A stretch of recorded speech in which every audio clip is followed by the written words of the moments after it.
Hello అందరికీ ముందుగా వీడియోని లైక్ షేర్ అండ్ మన ఇన్స్టానా అఫీషియల్ 1 ఛానల్ అయితే సబ్స్క్రైబ్ చేసుకోండి. యాక్చువల్లీ నేనేం మాట్లాడాలనుకుంటున్నాను అంటే ఫస్ట్ ఒక మహాతల్లి గురించి మాట్లాడాలనుకుంటున్నాను. మహాతల్లి అంటే ఆల్రెడీ అర్థమైపోయి ఉంటుంది. మన బిగ్ బాస్ హౌస్ లో మహాతల్లి అన్ని తల్లుల్ని కలిపిన ఒక తల్లి ఎవరంటే సంజనా గల్రాని. ఆవిడ ఎందుకు అసలు అలా చేస్తుందో నాకైతే నిజంగా లిటరలీ నాకు నిజంగా అర్థం కావట్లేదు. ఒకటే ఆవిడ ఏమంటారు, ఆవిడ గమ్యం, ఆవిడ అన్ని అజెండా ఒకటే ఏంటంటే ఇంట్లో ఉన్న వాళ్ళని సతాయించి పడేయాల. వాళ్ళని ఎలా సతాయించాలంటే వాళ్ళు ఇంకొకసారి బిగ్ బాస్ ఇన్విటేషన్ వస్తే వాళ్ళు మేము అందుబాటులో లేము అని చెప్పేసి బయట ఊరికి పారిపోవాలి. అలా చెయ్యాలి. ఇంకోసారి బిగ్ బాస్ హౌస్ లోకి ఎవరన్నా అడుగు పెట్టాలంటే భయపడిపోవాలి. సంజన లాంటి వాళ్ళు ఎక్కడ వస్తారు అని చెప్పేసి. అది ఆ విధంగా కాకుండా ఇంకా ఘోరంగా చేస్తుంది మనిషి. అసలు మనిషేనా 7 గుడ్లు ఒక సెకండ్ లో 7 గుడ్లు, ఐ మీన్ ఒక సెకండ్ అని మొదలు చెప్తున్నా, ఎట్ ఏ టైం 7 గుడ్లు ఈ మనిషి అనేవాడు తింటాడా ఎవడైనా? మీరు చెప్పండి. బాగా జిమ్ బాడీలు, బాగా ఫిట్నెస్, బాగా బలిసిన వాళ్ళు అయితే తింటారు. డబ్బు బలిసిన వాళ్ళు కాదు, ఒళ్ళు బలిసిన వాళ్ళు తింటారు. ఈమె ఏంది అసలు అంత ఘోరంగా చేయడం ఏంది నాకు అర్థం కావట్లేదు. సరే, దీని గురించి ఇంకా ఇవాళ బర్నీ గారు అయితే నాకు టోటల్ ఉరా మాస్ అనిపించారు. అసలు ఏందని దాని గురించి కూడా మాట్లాడదాం వాళ్ళండి. అండ్ ఈ రోజు వచ్చేసి day 26 of Bigg Boss season 9. అలాగే ఎలిమినేషన్ అప్డేట్ కూడా ఉందండి. లాస్ట్ వరకు చూడండి. ఏ చాటిక్ క్యాప్టెన్సీ టాస్క్ మన క్యాప్షన్. అండ్ అలాగే ఎవ్రీ డే సాంగ్ టైంలో మార్నింగ్ రాము రాథోడ్ ఎనర్జీని ఎవ్వరు తీసుకోలేకపోతున్నారు. ఎంత మంచి నిద్రలో ఉన్నా కూడా అక్కడ పాట వస్తుందంటే చాలా వచ్చి రఫ్ ఆడిచ్చేస్తున్నాడు రాము రాథోడ్ అయితే. ప్రతిరోజు నేను అబ్జర్వ్ చేస్తున్నాను. ఈ రోజు అయితే అది నీతోనే డాన్స్ సాంగ్ వచ్చినప్పుడైతే ఇంకా ఇరగదీస్తాడు స్టెప్పులు అయితే. అండ్ 10 eggs ఉన్నాయి అక్కడ, 10 eggs ఉన్నాయి. పాపం అందరూ చెరొకటి తినడానికి పెట్టుకున్నారు. ఈవిడ సంజన గారు ఏం చేశారు, మనము అక్కడ 10 eggs ఉన్నాయి అన్ని లేపేద్దాం అన్నారు ఫ్లోరాతో. నేను షాక్ అసలు. నిజంగా చెప్తున్నా, లైవ్ లో జరిగిన చాలా అన్ని ఎపిసోడ్లు ఎగరగొట్టేశాడు. ఆ లైవ్ లో జరిగినట్టు కూడా కొన్ని నేను మీకు చెప్తాను, ఓకేనా? ఆ 10 eggs లో ఒకటి ఈమెది, 2 ఫ్లోరా గారివి, ఓకేనా? ఈ 3 తీసేస్తే మిగతా 7 ఉన్నాయి. అక్కడ ఏంటంటే కొంతమంది ఆ రోజు తినకపోవచ్చు. దివ్య ఎలాగో వెజిటేరియన్ కాబట్టి ఆవిడ తినదు. ఇంకా కొంతమంది ఆ రోజు తినకపోవచ్చు. మేబీ బై లక్ వాళ్ళు ఇంకా ఉడకబెట్టుకొని ఉండకపోవచ్చు. అది చాలా జరుగుండొచ్చు. కానీ ఇంకా మిగిలిన 7 వచ్చేసి ఈవిడ ఏం చేసిందంటే ఫస్ట్ ఫ్లోరా గారికి ఏం చెప్పారంటే, నువ్వు 5 గుడ్లు తీసేసుకో, నేను 5 గుడ్లు తీసేసుకుంటాను. నువ్వు వెళ్ళేసి బాత్రూమ్ లో, క్యాప్టెన్ బాత్రూమ్ లో కంటే ఈ మిగతా బాత్రూమ్ లోకి అయితే డౌట్ వచ్చేస్తుంది. క్యాప్టెన్ బాత్రూమ్ లోకి అయితే ఎవరికి డౌట్ రాదు. కాబట్టి ఏంటంటే మిగతా బాత్రూమ్ లోకి వెళ్లకుండా నువ్వు క్యాప్టెన్ బాత్రూమ్ లోకే పోయేసి కూర్చొని ఒలుచుకొని ఆ టాయిలెట్ మీద కూర్చొనేసి మొత్తం తినేసి ఆ ఒలిచిన పొక్కులన్నిటినీ కూడా నువ్వు ఆ టాయిలెట్ దాంట్లో వేసేసి ఫ్లష్ కొట్టి వచ్చేసి అని చెప్పింది. చాలా దరిద్రంగా అనిపించింది. సిగ్గు లేకుండా చేస్తుంది అనిపించింది. నిజంగా నాకు అనిపించింది. నేను మాట్లాడుతున్నాను, ఎంతమంది ఆవిడ్ని పర్సనల్లీ టార్గెట్ చేస్తున్నారు, ఆవిడ్ని ఇలా మాట్లాడుతున్నారు, అలా మాట్లాడుతున్నారు నేను అనుకున్నా కూడా నేను ఉన్నట్టున్నట్టే నేను మాట్లాడుతున్నాను. నాకు అనిపించిందే నేను చెప్తున్నాను. చాలా మంది ఇదే అనుకుంటారు, కానీ చాలా మంది ఓపెన్ అవ్వరు. కొంతమంది నాలాగా ఓపెన్ అవుతారు అంతే. సో ఆ పరంగా నేను చెప్తున్నాను. ఇది అసలు కరెక్ట్ కాదనిపించింది. దొంగతనం చేస్తున్నారు, ఓకే, ఫన్ అంటున్నారు, ఓకే. ఫ్లోరా గారు ఏం చెప్పారంటే, అసలు ఎందుకు ఇవన్నీ, ఎందుకు నాకు సార్ తిడతారు అంటే, తిట్టించుకుంటాను పర్వాలేదు. బోర్డు పెడతారండి, బోర్డు వేస్తారు, దొంగలు ఉన్నారు జాగ్రత్త, బోర్డు వేస్తారంటే వేసుకొని తిరుగుతాను అంట. ఏనా బుద్ధుందా, సిగ్గుందా, ఏమన్నా కూడా. పైగా ఏంటంటే ఓటింగ్ విషయం కూడా సంజన గారి గురించి మాట్లాడదాం లాస్ట్ లో. అండ్ ఇంకో విషయం ఏంటంటే, ఈ మిగతా ఎగ్స్ అన్నిటిని కూడా ఏం చేసింది ఈవిడ, ఇంకా ఫ్లోరా గారు అయితే ఒప్పుకోకపోయేసరికి ఈవిడ ఏం చేసింది, వీకెండ్ కాస్ట్యూమ్ నేను చూపించొస్తాను అది ఇది అని చెప్పేసి స్టోర్ రూమ్ లోకి పోయి ఆ బుట్టలో వీకెండ్ కాస్ట్యూమ్ పెట్టేసుకొని, ఆ కాస్ట్యూమ్ లో ఈ దరిద్రులు ఏం చేస్తారు, మిగతా వాళ్ళు ఏంటంటే ఒలిచి పెట్టేస్తున్నారు ఎగ్స్. ఆవిడకి ఇంకా ఈజీ అయిపోయిలా, ఒలుచుకొని అంత టైం వేస్ట్ కాకుండా ఒలిచి పెట్టేస్తున్నారు. ఆల్రెడీ పాపం వాళ్ళు ఏంటంటే ఇంకా తిందాం కాసేపు ఆగితే ఇంకా లంచ్ టైం తినాలి కదా అని చెప్పేసి అందరు వేడిగా పొగలు వస్తున్నాయి. అన్నం బాగా నోరు ఊరించుకుంటా కూడా పొద్దు నుంచి అంటారు రితు నాకు ఈరోజు గుడ్డు అనుకుంటా ఉన్నిందంట. ఏకంగా కోడే గుడ్డును తినేసింది. గుడ్డు పెట్టిన కోడే గుడ్డును తినేసింది. గుడ్డు పెట్టిన కోడే ఏంది అని అంటే ఫుడ్ మానిటర్ కదా ఈవిడే కదా అందరికి ఫుడ్ పెట్టాలి. సో ఫుడ్ పెట్టాలి, అందరికి అందేలాగా చూడాలి, చెయ్యాలి అనుకునే ఒక ఫుడ్ మానిటరే ఇలాంటి దరిద్రమైన పని చేసిందంటే ఇంతకంటే దరిద్రం ఈ ప్రపంచంలో ఎక్కడా ఉండదు. అన్నం పెట్టేవాడే కూడును లాగేసుకుంటే ఎంత దరిద్రం ఉంటుందో అంత దరిద్రంగా ఉండింది. ఎంత చెత్త బిహేవియర్.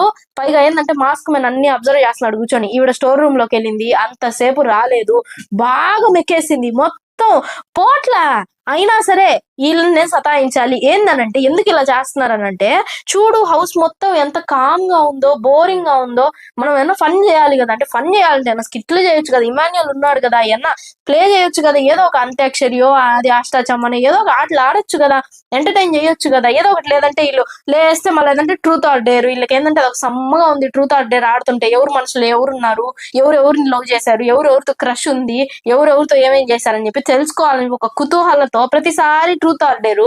ఈమె పెళ్ళి 2 పిల్లకాయలు అయిపోయా, ఈమెకి ఆడ ట్రూత్ ఆర్ డేర్ పెడతారు వీళ్ళు. పెడితే గిడితే ఏదో పాస్ట్ లో ఏమన్నా క్రష్ ఉందా అది ఇది అంటే ఆడ ఒక మాటతో అయిపోద్ది. ఆ తీసుకొని పోయిన 7 గుడ్లు తిరిగి తిరిగి తిరిగి తిరిగి ఇంత గ్యాప్ కూడా ఇవ్వకుండా కుక్కుకొని మరీ తినింది, మరీ ఘోరంగా. ఆ సినిమాలో ఖైదీ సినిమాలో కార్తీ గారు ఎలాగైతే జైలు నుంచి వచ్చాక దబర బిర్యానీ అండా ప్లేట్ ఉంటుంది, ఆ ప్లేట్ మీద బిర్యానీ పెట్టుకొని ఇలా ఇలా తింటారు కదా, వేడీలు వేసుకొని చేతికి, అంత ఘోరంగా తిన్నారు ఆవిడ మాత్రం. నాకైతే చీ అనిపించింది నిజంగా.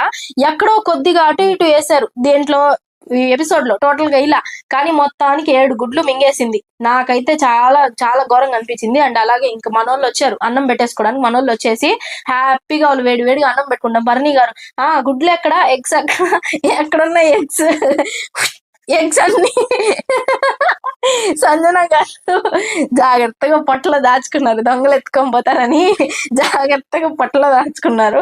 నవ్వుతున్నానే గాని నాకు మాత్రం చాలా కోపం వచ్చింది నిజంగా. పాపం వాళ్ళు ఎంత ఆకలితో ఉంటారు. మా హస్బెండ్ నవ్వుకుంటా. చాలా ఘోరం, అసలు చాలా ఘోరం నిజంగా. ఈ విషయం మీద మీరు ఏమైనా అనుకోండి, నవ్వించకుండు. సరే మనకి సంబంధం, మనం మాట్లాడుకుందాం. ఈ విషయం మీద నాకు సార్ మాట్లాడకపోతే హోస్ట్ వేస్ట్ అని ముద్ర వేస్తాను. మన ఫోన్ హోస్ట్ వేస్ట్ అని ముద్ర వేస్తాను. నేను నిజంగా చెప్తున్నా, ఏమైనా అనుకోండి. ఏంది అంత పెద్ద అక్కినేని నాగార్జున గారిని అంటున్నారంటే, ఇంత చెత్త పనులు చేస్తున్నా కూడా ఆమెని సపోర్ట్ చేస్తున్నారంటే నిజంగా హోస్ట్ వేస్టే. అంటే సపోర్టింగ్ అంటే ఇంకా చెయ్యని కాదు, దానిపైన మాట్లాడకపోవడమే ఆమెకి ఇచ్చే ఇంకా సపోర్ట్. అర్థమవుతుంది కదా మీకు? అది తప్పు చేస్తే చెప్పాలి, చెప్పకపోవడమే చేసే ఇంకా పెద్ద తప్పు. సో ఇక్కడతో ఈ గుడ్డు పురాణం అయిపోయింది అనుకోకండి. చూద్దాం వీకెండ్ లో ఏమవుతుంది ఏందనేది. ఇంకా ఇమాన్యుల్ జడేశాడు అప్పుడే ఆమెకి, వచ్చేసి గుడ్లు పోయినాయి అని చెప్తే ఇంక ఇమాన్యుల్ వచ్చేసి ఇప్పుడే కదమ్మా నీకు జడేశాను ఆ గుడ్లు చెప్తున్నాడు ఇమాన్యుల్. ఇంకా ఆమె చెప్పదు కదా, ఇంకా వెళ్ళేసి అందరూ ఇమాన్యుల్ చెప్పాడు, మా అమ్మ జాగ్రత్తగా పొట్టల్లో దాచింది గుడ్లు అని చెప్పాడు ఇమాన్యుల్. ఇంకా భరణి గారు చెప్పారు, నొప్పి అంటే ఎలా ఉంటుందో నేను చూపిస్తాను అని చెప్పేసి చెప్పారు. ఇంకా చెప్పారు ఆవిడ ఎలా కంటెంట్ కోసం చేస్తుంది కదా, ఎవరు ఏం చేయొద్దు, ఎక్కడికక్కడ సైలెంట్ గా ఉండండి, ఆవిడకి కావాల్సిన కంటెంట్ ఆవిడకి దొరకదు, అప్పుడు ఏం చేస్తుందో చూద్దాము, మీరు సైలెంట్ గా ఉండండి, రెస్పాండ్ అవ్వద్దు, గొడవలు వేసుకోవద్దు, ఏం చేయొద్దు అని చెప్పేసి భరణి గారు పవన్ కలిసి అందరి కూల్ చేశారు. ఇక్కడ నాకు చాలా బాగా అనిపించింది, తెలివి ఉపయోగించారు అనిపించింది. గబగబా అని చెప్పేసి నోరు వాడకుండా బుద్ధి వాడారని చెప్పేసి అనిపించింది. అండ్ నాకు ఆ దొంగలు ఉన్నారు జాగ్రత్త బోర్డుని చిన్న సైజ్ చేయండి, ఇంత సైజ్ వద్దు, చిన్న సైజ్ చేయండి, లేదంటే ఇక్కడ ఒక బ్యాడ్జ్ అయినా లేకపోతే స్టిక్కర్ అయినా పంపించండి, లేకపోతే నా వల్ల కాదు, నేను వేసుకోను. ఏంటి కడుపుకి అన్నం తింటున్నారు కదా, అన్నం 7 గుడ్లు మింగి తినేసింది, తింటున్నారు కదా బానే. బిగ్ బాస్ కి వార్నింగ్ ఇస్తుంది ఆవిడ, చూసావా అన్నారు నా హస్బెండ్ పక్కన నిన్న. బిగ్ బాస్ కి వార్నింగ్ ఇస్తుంది చూసావా అని అంటే, నేను అంత అబ్జర్వ్ చేయలేదు అని అంటే, లేదు ఆవిడ చూసావా ఇండైరెక్ట్ గా వార్నింగ్ ఇస్తుంది బిగ్ బాస్ కి, నాకు ఇంత బోర్డు అయిందంట. అంటే ఆయన కూడా ఒక ఆడియన్ టైపే కదా, నేను ఆయన మాటలు కూడా తీసుకుంటాను. ఎందుకంటే అతను చూస్తున్నప్పుడు పలానా కంటెస్టెంట్ గురించి ఎలా ఫీల్ అవుతున్నాడు ఏంటి అన్న దాన్ని బట్టే కదా ఆయన ఓటేస్తాడు. ఆ పరంగానే మా హౌస్ లో కూడా జరుగుతా ఉంది. నేను అది కూడా అబ్జర్వ్ చేస్తే నేను ఆ పరంగా కూడా ఒపీనియన్స్ మీతో షేర్ చేస్తున్నా. అంటే ఆడియన్స్ కి అంత చెత్త ఒపీనియన్ ఉంది సంజన గారి పైన. మా ఆయన లాగే ఎంతమంది ఆలోచించుంటారో కదా, ఆ పరంగా చెప్తున్నా. ఈ ఓటింగ్ విషయం నాకు ఇప్పుడే మాట్లాడాలనిపిస్తుంది, కానీ సస్పెన్స్ కదా, లాస్ట్ లో మాట్లాడదాం. సో ఫ్లోరా గారు సంజన గారికి సర్వెంట్ అయిపోయారని చెప్పి శ్రీజాకి అర్థమైపోయింది. అది మనకి ఎప్పుడూ అర్థమైపోయింది, కానీ శ్రీజాకి కొద్దిగా లేట్ గా అర్థమైనా లేటెస్ట్ గా అప్డేట్ అయితే ఇచ్చేసింది ఫ్లోరా గారికి, నువ్వు సర్వెంట్ లాగా కనిపిస్తున్నావు ఆమెకి అని చెప్పిస్తే, ఏమో సర్వెంట్ కాదండి, కాలు ఇలా పట్టుకొని పాదం ఇలా పట్టుకొని ఎపిసోడ్ లో ఇలా ఎడిటర్ నా కొడుకు ఇలాంటివన్నీ ఎపిసోడ్ లో 24 గంటలు పనులు మనకు లైవ్ చూడమంటే ఎవరు మాత్రం చూస్తారు? ఇలాంటివన్నీ ఎందుకంటే సంజన ఇంకా చీప్ అయిపోద్ది, ఆవిడకి వాళ్ళకి ఏంటంటే సంజన హౌస్ లో ఉండాలి కాబట్టి ఇలాంటివన్నీ ఎయిర్ వాళ్ళు. అండ్ ఇంకా కొన్ని ఉన్నాయి ఎపిసోడ్లు అయినవి, అవి కూడా మాట్లాడదాం. ఆవిడ ఏంటంటే నెయిల్ పాలిష్ వేసింది, కాలు కింద, ఆవిడ కింద కూర్చొని మరి కాలు పట్టుకొని మరి నెయిల్ పాలిష్ వేసింది. ఈవిడంటే వేయించుకుంటుంది, ఆవిడకేం బుద్ధి లేదా? ఇలాంటివన్నీ వెయ్యాలి కదా ఎపిసోడ్ లో, వేస్తే కదా జనాలు చూస్తారు. ఇలాంటి వాటికి అన్ని ఉపయోగించారు తెలివి. ఓ మహా మేమే అని చెప్పి స్క్రిప్ట్లు రాసి అంత పెద్ద రియాలిటీ షో చేస్తే సరిపోదు కదా, తెలివి ఉండాలి కొద్దిగా. ఆ తర్వాత ఏంటంటే నా నెయిల్ పాలిష్ పెట్టినాను కదా, నాకు వచ్చి నోట్లో ముద్ద పెడతావా అనంట. నాకు అర్థం కాల, షాక్ అయిపోయాను నేను చూసి. సంజన అప్పుడే చెప్తుంది, ఇలా ఇలా అండి ఇలా జరుగుతుంది, మీరు సర్వెంట్ లాగా కనిపిస్తున్నారు, కరెక్ట్ కాదని చెప్పి అప్పుడే చెప్తుంది ఫ్లోరాకి. వచ్చేసి పక్కన నుంచి నాకు నోట్లో ముద్ద పెడతావా, నాకు అన్నం తినిపిస్తావా, నాకు కొద్దిగా స్టిక్కీగా ఉంది నెయిల్ పాలిష్ అంట, ఇలా ఇలా స్టిక్కీగా ఉంది నెయిల్ పాలిష్ అని అంట. ఈవిడ శ్రీజ ఏం చెప్పింది, కొద్దిగా స్లోగా అయినా తినొచ్చు కదా, అంటే నెమ్మదిగా తినొచ్చు కదా చేతులకు అంటకుండా.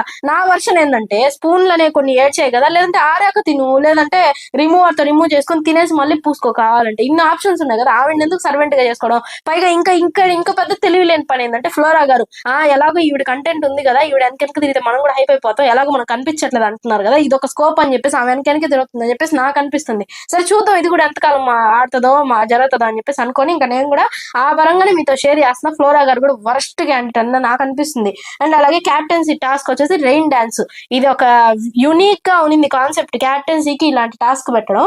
అండ్ కళ్యాణ్ ఉంటే నాకు ఇది రాదు అనింది ఒక ఆమె, అది వేరు మరెవరో కాదు, గుసగుసలాడి ఇలా చెప్పింది, కళ్యాణ్ ఉంటే నాకు ఇది రాదు అని చెప్పింది పవన్ కి. ఎందుకమ్మా రితు ఎందుకు అలా చేస్తుందో నాకు అర్థం కావట్లేదు.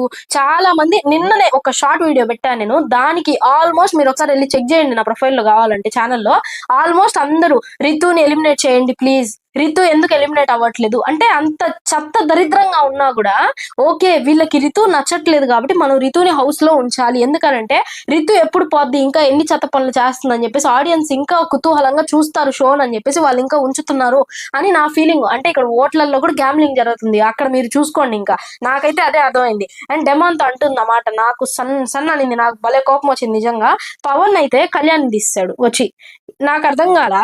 ఒక ఆఫ్టర్ ఆల్ అలాంటి ఒక ఆడదానికి అని నేను అనట్లేదు, అమ్మాయిలు అనట్లేదు, కానీ ఆఫ్టర్ ఆల్ అలాంటి ఆడదాని వెనక తిరుగుతూ ఒక స్ట్రాంగ్ ప్లేయర్, నీ బెస్ట్ ఫ్రెండా నీ జస్ట్ ఫ్రెండా అన్న విషయం పక్కన పెడితే, ఫస్ట్ నుంచి క్యాప్టెన్సీ టాస్క్లన్నీ కళ్యాణ్ ఇరగదీస్తాడు. అంత స్ట్రాంగ్ ప్లేయర్ ని ఆఫ్టర్ ఆల్ అలాంటి అమ్మాయి కోసం ఒక స్ట్రాంగ్ ప్లేయర్ ని తీస్తాడంటే ఇతను అసలు మనిషేనా? నాకు అనిపించింది డెమాన్ పవన్ ని చూసినప్పుడు కక్కరించి ఉయ్యాలనిపించింది మొహం మీద. ఛీ అసలు నువ్వు ఒక ప్లేయరా అని అనిపించింది నాకు, నిజంగా అదే అనిపించింది. చూసిన మీకేమనిపించింది నాకు కామెంట్ చేయండి. అంటే అలాగే వచ్చేసి సైగా చేసింది ఏ అని చెప్పేసి, అంటే నువ్వు ఎక్కడ పొరపాటున వేరే పేరు చెప్పేస్తావేమో, నువ్వు ముందు వాడిని తీ, తర్వాత నేను కొద్దిగా కూల్ అవుతాను, నాకు రాకపోయినా పర్వాలే క్యాప్టెన్సీ, కళ్యాణ్ కు మాత్రం రాకూడదు అని చెప్పేసి రితు చేసిన ప్లాన్ ఇదని నాకు అనిపించింది. అనగానే ఇంకా పవన్ వచ్చేసి ఓకే కళ్యాణ్ నేను తీసేస్తున్నాను అని చెప్పేసి అన్నాడు. చాలా ఫీల్ అయిపోయాడు అతను. నిజంగా ఉంటది, ఎవరికైనా ఉంటది అది. అండ్ అలాగే నెక్స్ట్ శ్రీజ వచ్చేసి ఇమాన్యుల్ తీసింది, నిన్న మనం మాట్లాడుకునేది. భరణి గారు రితుని తీసేశారు. భరణి గారు ఈ రోజు వేరే లెవెల్, మొత్తం టోటల్ డిఫరెంట్ కాకుండా మనిషి ఒరిజినాలిటీ బయటకు వచ్చిందని అనిపించింది. ఎక్కడంటే రితుని ఇంకా కాసేపట్లో తీస్తాడు అంటే ఆయన వెళ్ళి పట్టుకుంటాడు అన్న టైంలో అక్కడ డిస్కషన్ జరిగింది. ఇక్కడ వచ్చేసి ఎవరు ఇమాన్యుల్ వచ్చేసి సపోర్ట్ చేయండి అన్న అనేసి ఏం అడగల, కానీ సంజన గారు వచ్చేసి పాపం అన్న బిడ్డకి సపోర్ట్ చేయండి అని అంటే ఈయన భరణి గారు మొహం మీదే చెప్పేశారు, నేనుగా ఇమాన్యుల్ కి సపోర్ట్ చెయ్యను, ఎందుకంటే అతని సపోర్ట్ అతని ఇన్ఫ్లుయెన్స్ 100% అతనికి మీద ఉంటది, సో నేనైతే ఇమాన్యుల్ కి సపోర్ట్ చేయను మొహం మీద చెప్పాడు. నాకు అసలు వేరే లెవెల్ అనిపించింది. ఆ తర్వాత తనుజ వచ్చేసి సపోర్ట్ చేయండి అన్న రితు క్యాప్టెన్ అవ్వాలి అని చెప్పేసి చెప్తే, మొన్న అప్పుడు దాకా కూడా నేను ఫ్రెండ్షిప్ 2-3 రోజులుగా వీళ్ళెందు అంతలా అతుక్కొని తిరుగుతున్నారు, నాకు అర్థం కాల. వచ్చి చెప్తే భరణి గారు చెప్పారు, లేదమ్మా నేను చెయ్యను, నేను రాముకి మాత్రమే చేస్తాను, నేను ఆ బిడ్డకి మాట ఇచ్చాను, నేను రాముకి మాత్రమే సపోర్ట్ చేస్తాను, నాకు రాము క్యాప్టెన్ అవ్వాలని ఉంది అని చెప్పేసి స్టాండ్ తీసుకొని గట్టిగా నిలబడ్డాడు ఆ మనిషి. తనూజ ఏమనుకున్నా ఏమని చెప్పేసి ఆయన తీసేటప్పుడు కూడా భరణి గారు ఏం చెప్పారంటే, ఎవరికి నేను ఈ హౌస్ లో సమాధానం చెప్పాల్సినంత అవసరం లేదు, నేను రితుని తీసేయాలనుకుంటున్నాను అంతే అని చెప్పేసి ఆయన చెప్పారు. అదే మాట చెప్పారు. నాకు వేరే లెవెల్ అనిపించింది నిజంగా. భరణి గారు నిజంగా ఆయనకి క్లాప్స్ కొట్టాలి ఇంకా వీకెండ్ లో అయితే, నాకైతే అదే అనిపించింది. ఆ తర్వాత వచ్చేసి రాము నిజంగా వెరీ స్ట్రాంగ్ ప్లేయర్, అతని గురించి ఏం చెప్పుకోవాలండి, హీ డిజర్వ్స్ ద క్యాప్టెన్సీ అని నాకు అనిపించింది. అండ్ కుళ్ళుతో చచ్చిపోతుందండి తనూజ నిజంగా. క్యాప్టెన్సీ వచ్చేసింది, ఇంకా రాము క్యాప్టెన్ అన్నప్పుడు అందరు చప్పట్లు కొట్టి అందరు సంబరాలు చేసుకుంటే, ఈ తనూజ మాత్రం అబ్బో నాయన, ఆమె కళ్ళు ఆమె మూతి చూడాలా నాకు మరి ఘోరంగా అనిపించింది. ఇంకా బయటకు వస్తుంది అసలైన తనూజ, బయటకు వస్తుంది అనిపించింది, ఆల్మోస్ట్ వచ్చేసింది, ఇంకా వస్తుంది. అండ్ అలాగే రాము క్యాప్టెన్ అయిన తర్వాత ఆవిడ వచ్చి ఈవిడ అతుక్కునింది, ఎవరు జగన్మోహిని, ఎవరు రితు వచ్చేసి తనూజ శ్రీజాని హగ్ చేసుకొని for the first time Bigg Boss house లో నేను ఈ సీజన్ లో రితు కళ్ళలో నీళ్లు చూసా. ఇన్ని రోజులు నీళ్లు రాకుండానే ఏడుస్తా ఉండింది. ఇప్పుడు ఇవాళ మాత్రం కళ్ళల్లో నీళ్లు చూసా. ఇంకా ఆ తర్వాత వచ్చేసి బర్నీ గారు ఫుల్ స్టాండ్ తీసుకున్నారు. సూపర్ అని అనిపించింది. కళ్యాణ్ చెప్పాడు, మాట్లాడొద్దు నాతో చెయ్యి అది ఇది, నువ్వు నాతో మాట్లాడొద్దు, నువ్వు నాకు మోసం చేసావు అది ఇది అని ఎంత చెప్తున్నా చీదరిస్తున్నా కూడా కళ్యాణ్ సిగ్గు లేకుండా కళ్యాణ్ వెనక తిరుగుతా ఉంది రీతు. నువ్వు లేదు కళ్యాణ్, అది కళ్యాణ్, ఇది కళ్యాణ్, ప్లీజ్ ప్లీజ్ అని చెప్పేసి. ఇంకా డెమాన్ అయితే అసలు నాకు అవసరం లేదు అలాంటి ఫ్రెండ్షిప్, వాడు నా మాటే వినకుండా వెళ్తున్నాడు, అసలు ఏంది అన్నది దాని గురించి వాడు ఫస్ట్ ఆఫ్ ఆల్ వినట్లేదు. ఏమింటాడు అంతలా మోసపోతే మనిషి ఏమింటాడు? అతను ఆడకుండా ఉండి నువ్వు తీసేస్తే అతను యాక్సెప్ట్ చేస్తాడు. ఒకరి కష్టాన్ని దొబ్బి తినడం కాదు అన్నాడు కళ్యాణ్. 100% కరెక్ట్ మాట అది. నాకైతే అనిపించింది కష్టపడ్డవాడికి తెలుస్తుందండి ఓడితే ఆ విలువ. ఎవరికి తెలియదు. తేరగా వచ్చి దొబ్బి తింటే ఏం తినదు, ఏం తెలియదు కదా. అదే అక్కడ జరిగింది నిన్న. అండ్ శ్రీజ డెమాన్ మాట్లాడుతుంటే రితు మధ్యలో వచ్చి ఏదో మొగుడిని లాక్కొనిపోయింది డెమాన్ ని చెయ్యి పట్టుకొని, రారా మొగుడా అని చెప్పేసి లాక్కొనిపోయింది. ఏంది వీళ్ళతో డిస్కషన్ అని చెప్పేసి శ్రీజ చెప్పింది. శ్రీజ డెమాన్తో మాట్లాడుతుంటే థ్యాంక్ యూ అని చెప్పేసింది. ఎవరు? రితుతో ఏం మాట్లాడాల. శ్రీజ చెప్పింది థ్యాంక్ యూ రితు నీకు కూడా అని చెప్పేసి చెప్తే, నేను ఇప్పుడు నిన్నేమన్నాను శ్రీజ అని గట్టిగా అరిచేసరికి శ్రీజ చెప్పింది, అసలు నువ్వు ఎందుకు వస్తున్నావు మాటికి ఇక్కడ, నీకేం పని అని అడిగింది. శ్రీజ అనే కరెక్ట్ మొగుడు రితు నాకు అనిపించింది నిన్నైతే మాత్రం చూస్తుంటే. అండ్ అలాగే Rambo in love one web series hero, అది ర్యాంబో ఇన్ లవ్ అని చెప్పేసి వెబ్ సిరీస్ ఉంది, హాట్స్టార్ లో స్ట్రీమ్ అవుతుంది. ఆ హీరోయిన్ వచ్చేసి ప్రమోషన్ కి అయితే వచ్చారు. ఇంకా వాళ్ళు ఏంటంటే కంటెస్టెంట్స్ వల్ల లవ్ స్టోరీస్ ఇంకా వాళ్ళు ఉంటాయి కదా ఏదో ఒకటి, అవన్నీ చెప్పమంటే ఇంక ఇమాన్యుల్ మనోడు లవ్ స్టోరీ మొత్తం చెప్పాడు. నాకైతే లిటరలీ చాలా ఎమోషనల్ గా కనెక్ట్ అయిపోయాను. అండ్ నేను ఆల్రెడీ చెప్పాను మా హస్బెండ్ కి, అతనికి ఒక లవ్ స్టోరీ ఉందంట, అంటే ఒక గర్ల్ ఫ్రెండ్ ఉందంట, త్వరలో పెళ్లి చేసుకోబోతున్నాడంట. అంటే లేదు అని నమ్మలేదు. లేదు అతను ఏదో కామెడీ చేస్తుంటాడు అంటే. నిన్న ఎపిసోడ్ చూసాక అబ్బా నిజమా, అవునే, నేను నిజంగా అంటే తను షాక్ అయిపోయాడు, ఇంత ప్యూర్ లవ్ స్టోరీయా అని చెప్పేసి. ఎవరికైనా ఫుల్ అయిపోద్ది కదా అలాంటి స్టోరీస్ వింటే. ఇంకా అక్కడ ఇంకో విషయం ఏంటంటే, ఇక్కడ ఎపిసోడ్ అయితే ముగిసింది ఇమాన్యుయల్ స్టోరీతో. ఎపిసోడ్ లో మిస్ అయినవి ఏంటంటే, నాగిని డాన్స్ చేశారు ఇద్దరు. నాగిని డాన్స్ ఎవరు చేశారంటే డెమాన్ పవన్ రితు వీళ్ళిద్దరూ ఆ షవర్ కింద నిలబడుకొని డాన్స్ చేశారు పాటకి. చూడలేక చచ్చా నేను, నిజంగా చెప్తున్నా, చూడలేక చచ్చా వాళ్ళిద్దరు డాన్స్. ఏం ఊపుతున్నారు, అసలు అక్కడ డాన్స్ జరుగుతుందో ఏం జరుగుతుందో నాకు అర్థం కాల నిజంగా ఘోరంగా. ఎందుకనంటే దాన్ని ఇంకా నేను ఎలా చెప్పాలి మీకు, ఏ సర్టిఫికెట్ గా షోన్ పెట్టేస్తే బాగుంటది రితు వెళ్ళేదాకా అని చెప్పేసి నాకు అనిపించింది. ఎందుకంటే ఒకసారి మీరు మాక్సిమం నేను షార్ట్ వీడియో పెడతాను, వాళ్ళిద్దరు డాన్స్ షార్ట్ వీడియో పెడతాను, మీరే చూసి కామెంట్ చేయండి ఆ డాన్స్ ఎలా ఉందో, ఓకేనా. అండ్ అది క్లిప్ ఉంది నా దగ్గర, బట్ ఏంటంటే ఎపిసోడ్ లో కాబట్టి మనకి ఎపిసోడ్ లో దొరకలేదు. లైవ్ లో క్లిప్ నా దగ్గర ఉంది. సో నేను అది మీకు షార్ట్ వీడియోలో పెడతాను, చూసి ఎలా ఉందో కామెంట్ చేయండి. ఆ డాన్స్ ఎంత ఘోరంగా ఉందో కూడా కామెంట్ చేయండి. ఇంకా అక్కడితో అయిపోయింది మన ఎపిసోడ్ కబుర్లు. అండ్ అలాగే వచ్చేసి ఓటింగ్ దగ్గరికి వచ్చేద్దాం. వీకెండ్ ఎలిమినేట్ అవ్వబోయేది మరెవరో కాదు, హరిత Harish is going to be eliminated 99.9999%. ఎక్కడో అది కూడా ఏంటంటే షూట్ కంప్లీట్ అయ్యాక పక్కా అయిపోద్ది కాబట్టి 100% మాక్సిమం హరిత హరీషే. కానీ షూట్ అయ్యాక ఏంటంటే పక్కా అప్డేట్ వస్తాను నేను నెక్స్ట్ వీడియోలో. సో ఇంకా ఇంకా ఓటింగ్స్ లో టాప్ 1 లో ఉన్నది సంజన. సిగ్గుందా, బుద్ధుందా మీకు? అసలు ఎలా వేస్తున్నారు సంజనాకి ఓట్లు? నాకు అర్థం కావట్లా. ఎందుకు వేస్తున్నారు? ఏ పరంగా వేస్తున్నారు? లేదా మీరు దొంగ ఓట్లు ఏమన్నా పడుతున్నాయా? అయ్యుండొచ్చు కదా, ఒక్కొక్కరు 4, 5, 10 అకౌంట్లు చేసుకొని ఓట్లు కూడా వేసే గ్యామ్లింగ్ అనేది జరుగుండొచ్చు కదా. సో మీరందరూ ఈ విషయం మీద రెస్పాండ్ అయితే బాగుంటది అని చెప్పేసి నాకు అనిపిస్తుంది. జాగ్రత్తగా చూసి ఓట్స్ వేయండి. అలాంటి మనుషుల హౌస్ లో ఉండడానికి వీల్లేదు. అండ్ డేంజర్ జోన్ లో ఉన్న కంటెస్టెంట్స్ వచ్చేసి శ్రీజ అండ్ రితు, హరిత హరీష్ గారు. సేఫ్ జోన్ లో ఉన్నది సంజన అండ్ ఫ్లోరా, ఇంకో దివ్య. వీళ్ళు ముగ్గురు సేఫ్ జోన్ లో ఉన్నారు, వీళ్ళు ముగ్గురు డేంజర్ జోన్ లో ఉన్నారు. 1000% హరిత హరీష్ గారు అయితే అవుట్ ఆఫ్ ది హౌస్. కానీ పక్కా ఇంకా షూట్ అయ్యాక పక్కా అప్డేట్ వస్తుంది కాబట్టి ఆ తర్వాత మాట్లాడదాం. ఇంకా ఎలిమినేషన్ గురించి వెయిట్ చేయండి. ఈ వారం ఎలిమినేషన్ మీకు ఫెయిర్ ఆర్ అన్ఫెయిర్ ఎలా అనిపిస్తుందో నాకైతే కామెంట్ చేయండి. వీడియో నచ్చితే లైక్ చేసేయండి, ఓకేనా. షేర్ చేయండి. అండ్ అలాగే దయచేసి సబ్స్క్రైబ్ అయితే చేసేసుకోండి. మీరు ఎంత సబ్స్క్రైబ్ చేస్తే నాకు అంత బూస్టింగ్ వస్తూ ఉంటది. మీ ప్రతి లైక్ నా వీడియోకి బూస్ట్ ఇస్తుంది. సో నాకు కూడా బూస్టింగ్ ఇచ్చే అవకాశం మీ చేతుల్లోనే ఉంది. So don't miss to like and don't forget to share the video. So next వీడియోలో కలుసుకుందాం. అంటిల్ దెన్ చలో right, Tata. Please comment, like, share and subscribe.